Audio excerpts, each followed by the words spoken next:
There is a version of this story that the mainstream media wants you to believe. It goes something like this. Donald Trump imposed tariffs on Canada and Mexico. Both countries pushed back. There was some diplomatic tension, and eventually everyone will sit down at a table and work something out. That version is clean, manageable, and almost entirely wrong. Because what is actually happening across the northern and southern borders of the United States right now is not a diplomatic friction. It is a continental realignment. Two countries that were supposed to be America's most loyal economic partners are simultaneously and with remarkable strategic clarity rewriting the terms of their relationship with Washington. One of them did it quietly, with a document nobody saw coming. The other is doing it under the crushing weight of 25% tariffs, with a patience that looks passive from the outside but is anything but. And the United States, for all its declarations of strength, is the only player in this three-way game that seems genuinely surprised by how the board is developing. Let's start in Ottawa.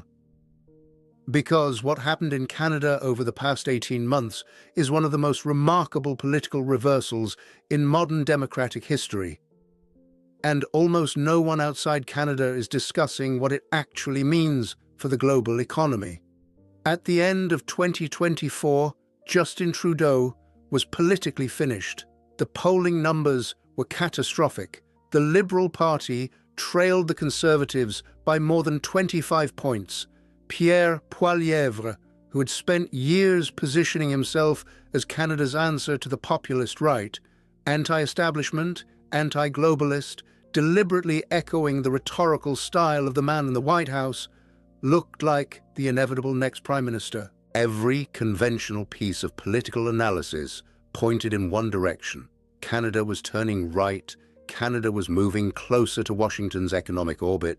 Canada was going to elect a leader who would smooth things over with Trump and get back to business.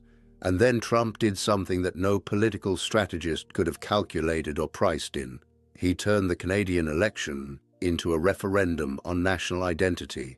When he began speaking seriously about annexing Canada, not as a rhetorical flourish, but as a stated political objective, when he imposed 25% tariffs on virtually all Canadian goods, when he repeatedly and publicly humiliated Trudeau, calling him the governor of a state rather than the prime minister of a sovereign nation, something broke in the Canadian political psyche, and the fracture did not benefit the candidate of rage. It benefited the candidate of competence. Mark Carney was not a career politician. He had never run for office before.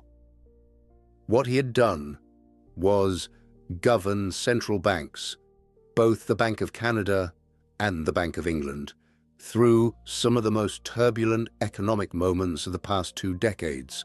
He guided the Bank of Canada through the global financial crisis of 2008. He was brought to London to steer the Bank of England through the chaos of Brexit. This is a man who has sat in rooms where the survival of national economies was being decided in real time, and who has never once been photographed losing his composure. When Trudeau resigned and the Liberal Party elected Carney as its new leader, with more than 85% of the internal vote, the entire political narrative of Canada shifted almost overnight. Poilievre had been running against a wounded Trudeau. Suddenly, he was running against a figure who embodied the exact qualities that Canadians were looking for in a moment of external threat: technical mastery, institutional credibility, and unshakable calm. Carney won. The Liberals secured a 4th consecutive mandate, something that virtually nobody would have wagered on 12 months earlier. Poilievre didn't just lose the election, he lost his own parliamentary seat, the one he had held for more than 20 years, and the message that Carney delivered to Canadians the one that resonated deeply enough to produce this result, was simple and direct. Trump is trying to break us so that America can own us. That will never happen. Those were not the words of a technocrat playing it safe. Those were the words of someone who had already decided what he was going to do once he won. What has Carney done with that mandate? He has moved with a speed and strategic intentionality that has caught Washington almost completely off guard. The most consequential single step, the one that should be generating far more analysis than it is, came when Carney traveled to Beijing in early 2026 and returned with a preliminary agreement that reduced Canadian tariffs on Chinese electric vehicles from 100% down to 6.1%. Read that again. Canada, America's closest ally and largest trading partner, cut a deal with China on electric vehicles while its southern neighbor was in the middle of a tariff war with Beijing. This was not a diplomatic accident. This was a message. The message said, Canada is looking for other doors because the door in Washington has become difficult to walk through. Do you think Canada made the right move by cutting a deal with China on electric vehicles while the US-China trade war is escalating? Write your answer in the comments.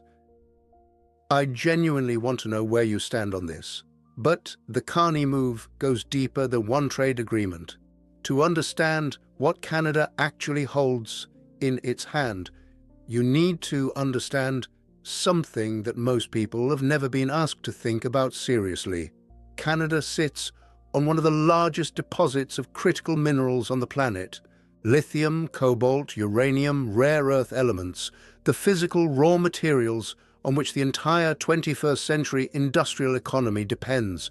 Without lithium, the battery in your electric vehicle does not exist. Without cobalt, the energy storage systems that every major technology company is racing to scale cannot be built. Without uranium, the nuclear energy renaissance that every industrial power is betting on as its path to energy independence simply does not happen. And Canada has all of it, in quantities that make it one of the most strategically significant resource holders on Earth. For decades, this was treated as a nice fact about Canadian geography. Under Carney, it has become Canada's primary geopolitical leverage. When Trump announced his tariffs, Carney did not panic. He did not fly to Mar-a-Lago with a list of concessions. He went to Brussels and signed a framework declaration with the European Union, integrating Canadian critical mineral resources with European industrial capacity. He went to Beijing and negotiated the electric vehicle agreement. He made clear to every major industrial economy on the planet that Canada was open for business, with partners who were prepared to deal respectfully. The document with Brussels had not been written overnight. Agreements of that complexity take months of preparation. It was sitting in a drawer, ready to be signed the moment Trump crossed a line. And Trump crossed it. The document came out of the drawer. This was not improvisation. This was a plan, executed with the precision of someone who had thought 15 moves ahead and was simply waiting for the moment to reveal the board. The critical minerals story matters not just for Canada's economy, it matters for American defense contractors, for American technology companies, for American military readiness in ways that rarely get discussed in public. Rare earth elements and critical minerals do not only go into electric vehicles and consumer electronics. They go into radar systems, precision-guided munitions, stealth aircraft, satellite communications infrastructure. The American military's dependence on Canadian mineral supply chains runs far deeper than the public conversation acknowledges. When Carney's government began signaling that all export licenses would be reviewed for alignment with Canadian national interest, the calls from Washington were not about lumber or automobiles. They were about defense supply chains. And the response from Ottawa diplomatic in its phrasing, devastating in its implication, was essentially, "We'll get back to you. Maybe tomorrow, maybe next week. Possibly we'll need some time to consider." That is a power shift. For decades, the dynamic on the Canada-United States border ran in one direction. Washington set the tempo. Ottawa waited by the phone. That dynamic has reversed. And for a president whose entire political identity rests on the performance of dominance, the experience of waiting for a Canadian Prime Minister to return his calls is not a minor inconvenience. It is a structural humiliation. Now turn south, because the situation on the Mexican border is equally consequential, equally complex, and almost entirely misrepresented in the way it's being covered. Mexico is not simply America's southern neighbor. Mexico is the largest trading partner of the United States, larger than China, larger than Canada. Hundreds of billions of dollars in goods cross that border every year in both directions. And inside that flow is an integrated industrial ecosystem that most Americans have never been asked to visualize clearly. The USMCA agreement, which Trump himself negotiated during his first term, created a North American production network so deeply interwoven that in many sectors it is genuinely impossible to determine what is American, what is Mexican, and what is Canadian. An automobile assembled in Detroit may contain components that crossed the Mexican border 3 or 4 times before the car was completed. This is what economists call integrated value chains. And when you impose 25% tariffs on that structure, you are not punishing Mexico. You're taxing your own manufacturing base. Where are you watching this from right now? Drop your country or city in the comments. I want to see how far this story has reached. Claudia Sheinbaum, Mexico's president, responded to the tariffs in a way that surprised a White House that had expected either capitulation or theatrical defiance. She delivered neither.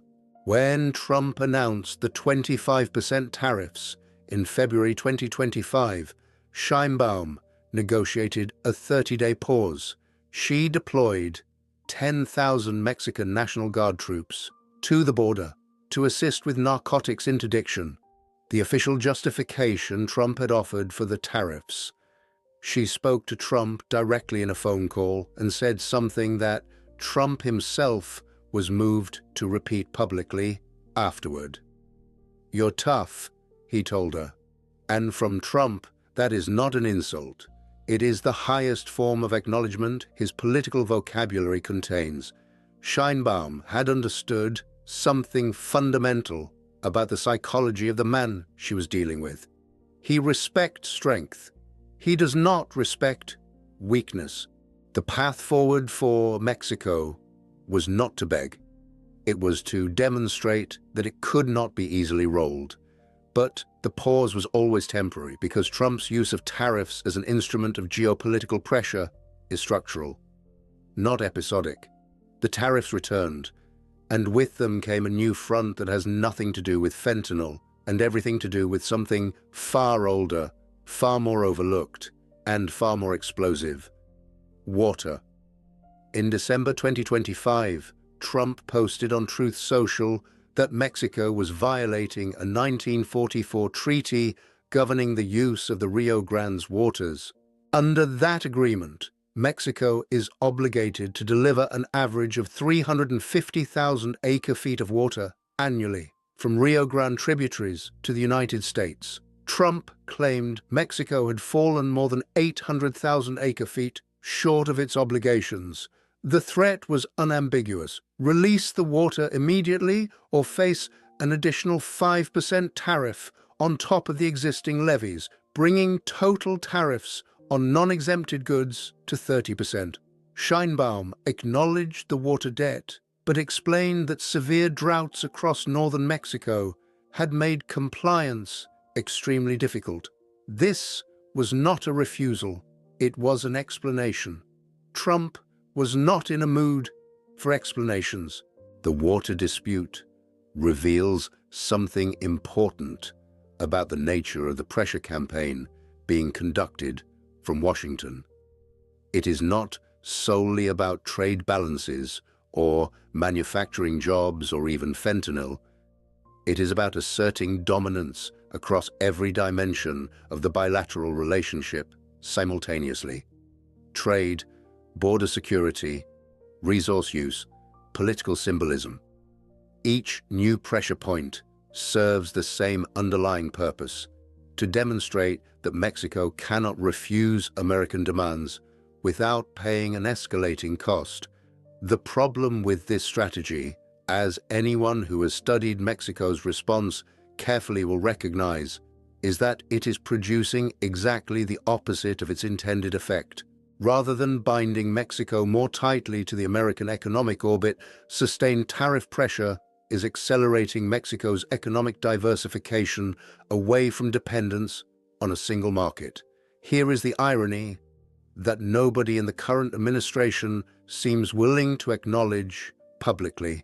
Trump's pressure on China, the tariffs, the technology restrictions, the supply chain decoupling campaign has made Mexico significantly more attractive as a manufacturing destination for Asian companies seeking proximity to the American market without direct exposure to American tariffs. Korean semiconductor firms, Japanese automotive suppliers, German industrial equipment manufacturers, Chinese electronics companies operating through third-country structures. All of them have been looking at Monterrey, Guadalajara, and Querétaro with an intensity that would have been difficult to imagine 5 years ago. This is what economists call nearshoring, and it is flooding Mexico with foreign direct investment at a scale that is transforming its industrial geography in real time. The cruel irony for Washington is that this investment does not primarily benefit American workers. It benefits Mexico as a manufacturing platform. Trump's trade war with China has, as an unintended consequence, helped make Mexico richer, more industrially sophisticated, and less economically dependent on American goodwill. And then there's the USMCA renegotiation. The enormous fact that mainstream coverage consistently underweights. The agreement is subject to mandatory review in July 2026. The Trump administration has already signaled its willingness to allow the agreement to lapse if it does not obtain what it wants: stricter rules of origin for automobiles, higher requirements for American content in manufacturing, a reduction in the bilateral trade deficit with Mexico.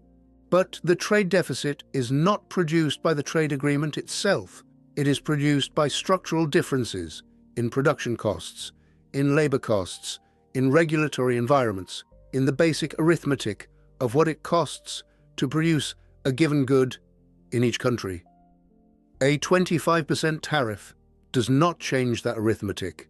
It forces capital to find creative paths around it. And capital always finds creative paths. The companies that were assembling in Mexico because it was cheaper will not move their operations to Ohio because of a tariff. They will adjust their supply chains, restructure their logistics, modify their sourcing, and continue to produce where it is economically rational to produce. The tariff becomes a cost of doing business, not a reason to change the fundamental geography of production. This is the core dysfunction at the heart of tariff-only industrial policy, and it is a dysfunction that even conservative economists are beginning to acknowledge with increasing candor. The anger that brought Trump to power is real. The deindustrialization of the American Midwest is real. The communities that watched their manufacturing base disappear over 3 decades while being told that free trade was good for everyone. Their grievance is legitimate and their fury is justified. But the target of that fury has been systematically misdirected.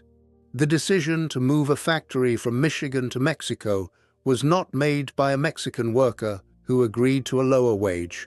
It was made by an American chief executive under pressure from shareholders to maximize quarterly returns.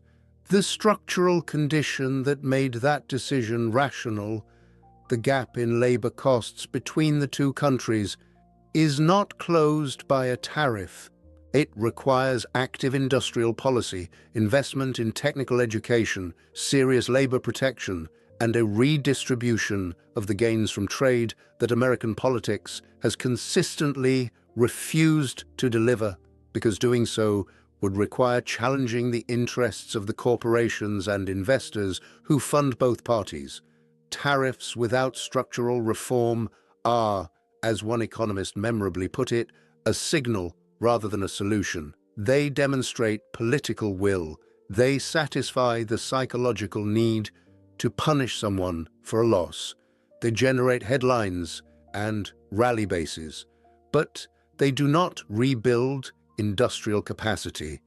They do not recreate supply chains. They do not return jobs that were lost to automation as much as to offshoring. And in the meantime, they impose a concrete and immediate cost on the consumers who are supposed to be their beneficiaries. The Tax Foundation estimates that Trump's tariff regime represents an increase in costs averaging $1,300 per American household annually. That is not money coming out of Scheinbaum's budget. That is money coming out of grocery bills and car payments and home heating costs for families in the very states that delivered Trump his electoral victories. Do you believe tariffs alone can rebuild American manufacturing, or is structural industrial policy the only thing that will actually work? Tell me what you think in the comments. What is unfolding across North America right now is not simply a trade dispute. Though trade is where its most visible effects are being felt, it is the visible decomposition of an economic order that was constructed in the aftermath of World War II and that rested on a foundational premise. That economic interdependence between nations produces peace and prosperity. The logic was elegant. If Canada, Mexico, and the United States were so economically integrated that their fates were genuinely intertwined, none of them would have an incentive to destroy the system. The theory worked. It produced growth, stability, and a standard of living that was unprecedented in historical terms. What it also produced over decades was an unequal distribution of gains. Multinational corporations benefited enormously. Shareholders benefited. Consumers in wealthy countries got access to cheaper goods. But manufacturing workers in the United States lost jobs that never came back. Mexican workers got jobs, but jobs that paid suppressed wages in zones where the profits were extracted and shipped north. No trade agreement, no international institution, no government of left or right ever resolved that fundamental contradiction. It accumulated decade by decade until it produced the political conditions that brought Trump to power. Trump did not create the crisis.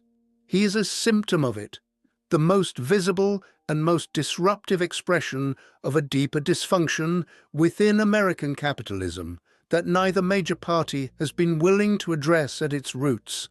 He identified the pain accurately. He named the people who were left behind correctly.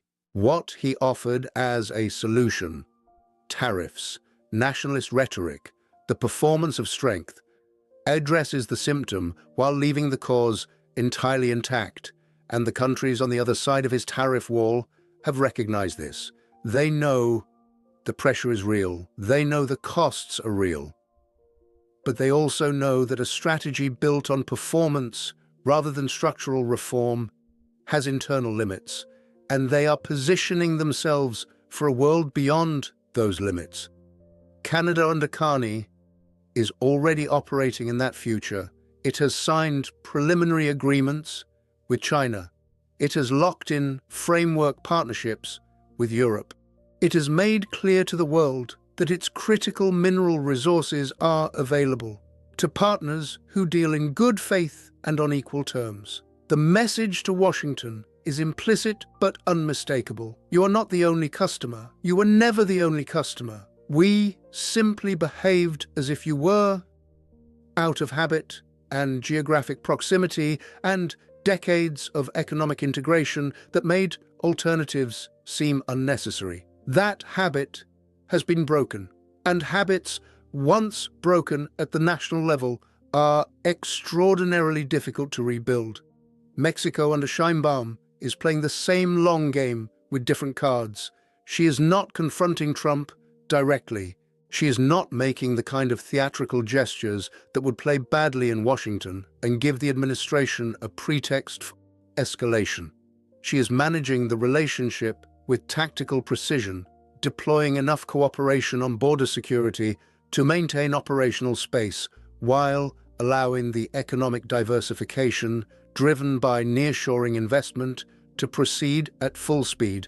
She is, in the language used in one of the most telling moments of her relationship with Trump, being tough, not with raised voices, but with the quiet confidence of someone who knows that the tectonic plates are shifting in her country's favor, regardless of what any particular tariff announcement says. The question that nobody in Washington's political class seems willing to ask publicly is the one that matters most. Who benefits from the fact that the public conversation about tariffs, trade agreements, and continental economic architecture is so shallow, so dominated by rhetoric, so stripped of the analytical depth that would allow ordinary citizens to understand what is actually being decided on their behalf? The corporations that profit from each disruption by restructuring their supply chains more favorably benefit from that shallowness. The investors who move capital faster than policy can follow benefit from it. The political class that can deliver performance without delivering outcomes benefits from it enormously. The people who lose are the ones who are supposed to be the beneficiaries of the whole exercise. The workers, the families, the communities whose economic futures are being determined by decisions made in rooms they will never enter, by people who will never be asked to live with the consequences. This is not simply a story about tariffs. This is a story about who controls the narrative of economic change and who pays the price for that narrative's gaps. Canada has found a secret. Not a secret in the conspiratorial sense, but in the sense of a strategic insight that was hiding in plain sight. The insight is this: in a world where the rules of global trade are being rewritten in real time, the countries that move first, that build new relationships before the old ones collapse entirely, that leverage what they actually have rather than waiting for permission from the dominant power, those are the countries that will define the next order. Canada is moving. Mexico, in its own way and at its own pace, is moving. The United States, in the grip of a strategy that mistakes performance for policy and noise for strength, is the only major player on this continent that is still arguing about the rules of a game that has already changed around it.